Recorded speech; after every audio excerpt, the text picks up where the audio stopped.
What's up, everyone? Welcome back to another episode. You'll notice a little different here. I'm with my boy Sam Abley from One Before I Die podcast. They're on Spotify, Apple. Spotify, Apple, like Google Podcasts. I don't know, like a bunch of ones. Just every podcast. Just search us. Yeah. He does podcasts with his brother Ethan. So make sure you follow them on all social media. Their handle is. It's at @onebefore_I_die on Instagram and Twitter. So go check us out. Welcome back to Amateur Hour Sports. I'm Trent with my co-host Jake. I think that is sort of his defining game as a QB. I just have to say, never go all in on the Raiders ever. So we talked about the division, we talked about the quarterbacks. I really want to talk about the running backs. Last year, obviously, it was the Singletary and Gore show. It was really just a Singletary show in my mind because, Frank Gore down the stretch was abysmal. He was... And that's kind of what I alluded to earlier with... Real quick, I didn't mean to cut you off, but like with Dabble, like hopefully he can get his shit together because I feel like Gore was getting the ball way too much in that playoff game. They wanted him to be this like power, like third down back who's going to fight for all these yards.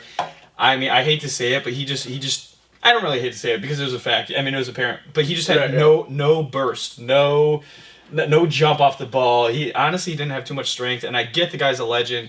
Good for him for keep playing, but it was good vet to have in the room, but exactly. It's time to go. But to get him the ball, we were giving him the ball far too much, and I guess that brings me to Zack Moss, our third round pick, I believe, this season, who is an absolute tank. If you haven't watched his highlights, you need to go watch those highlights. The dude is a monster. Yeah.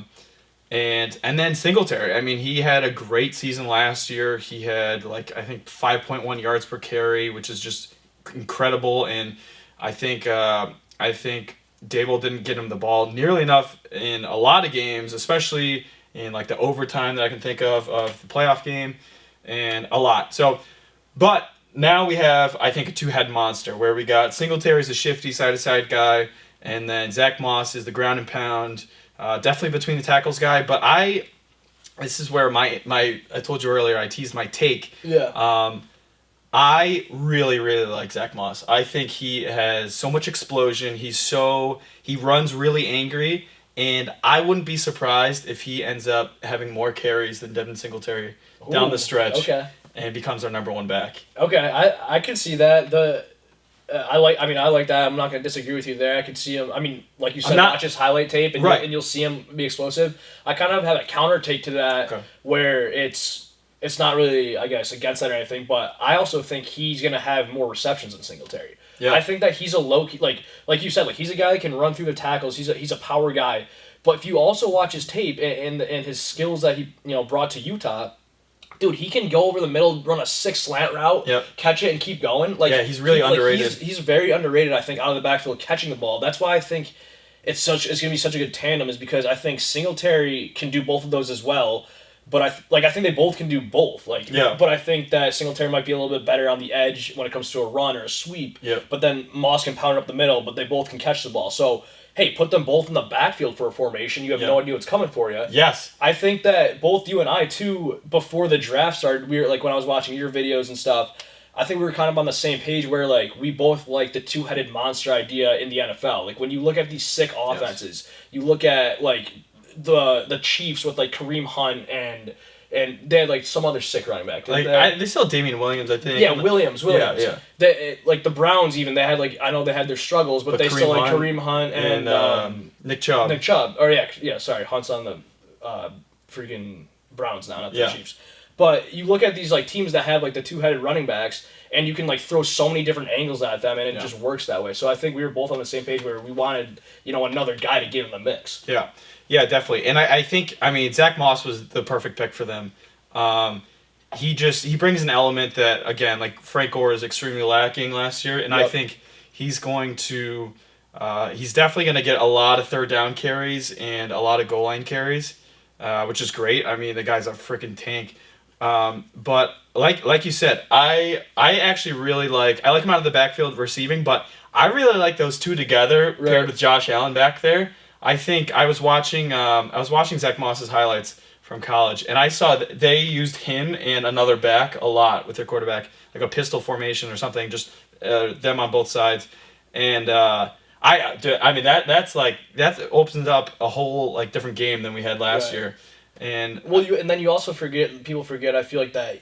Hey, Josh Allen can run too. Exactly. Like, dude, if you got those three guys in the backfield doing a little read option action, or I mean, Josh Allen's out here hurdling people. Like he can run just as well as any quarterback in the league, in my opinion. And I think that's one thing that's kind of slept on him a little bit. Maybe not slept on, but people when they think of him, they think of his rocket arm. Right. They don't think of his legs, right? Yeah. At least outside Bills fans. So you have him that's back there. He can run. You got these two running backs, young guys that I think have they're hungry. They got legs under them and you give both of them the ball and you're ready to go. Yeah, I'm really like the addition of Zack Moss to Bill's offense. I think him being a one-cut back, he's a bruiser. Yeah. I think that was really what we were kind of missing, and we tried to throw Frank Gore in last year, and that's not really what he ever was in his career per se. For a majority of it, he's more of a finesse kind of speed guy, but having Zack Moss in that position and then complementing that with Singletary,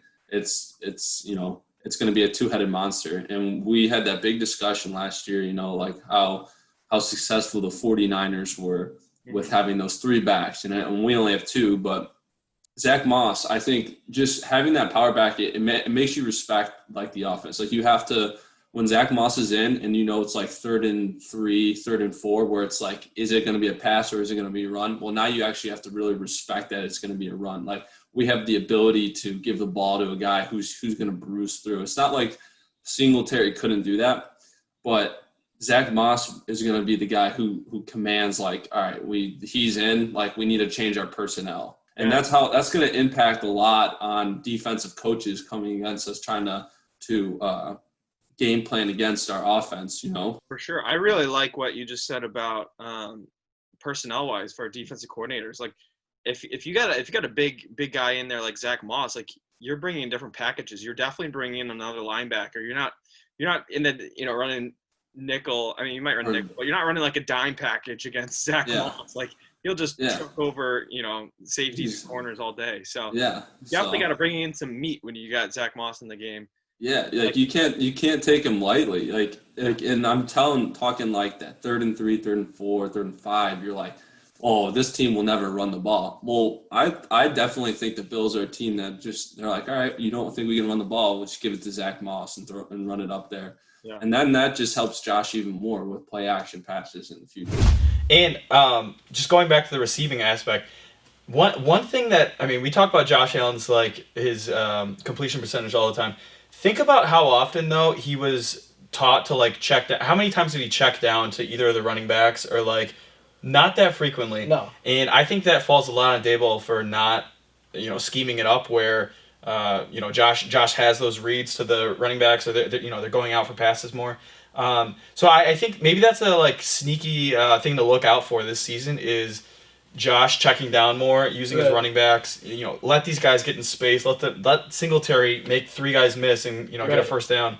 Yeah, and that'll bump up that completion percentage that everyone wants to talk about. Yeah, just maybe even more like designed like throws to these running backs. Yeah, because just get them the ball. Because like you said, you saw it last year when Singletary got the ball in space. I was at the Steelers game and I remember one specific play. I think when he ran it down to like the 1 yard line. Yeah. Right before we scored that touchdown on like the quarterback draw or whatever. Yep. And he like the amount of people he made miss in the smallest amount of space was insane. Like he was getting tackled at the coming from one angle and he did like one of those like hop back jukes. It was crazy. Get these guys the ball. I know exactly the play you're talking about. And let them go to work. I think you said it perfectly. Like Josh didn't check it down a lot last year. I think that was one of the things that got to us, at least me as fans, was especially at the beginning of the year when Josh would scramble and he'd try to force that throw down the sidelines, throw an interception every time.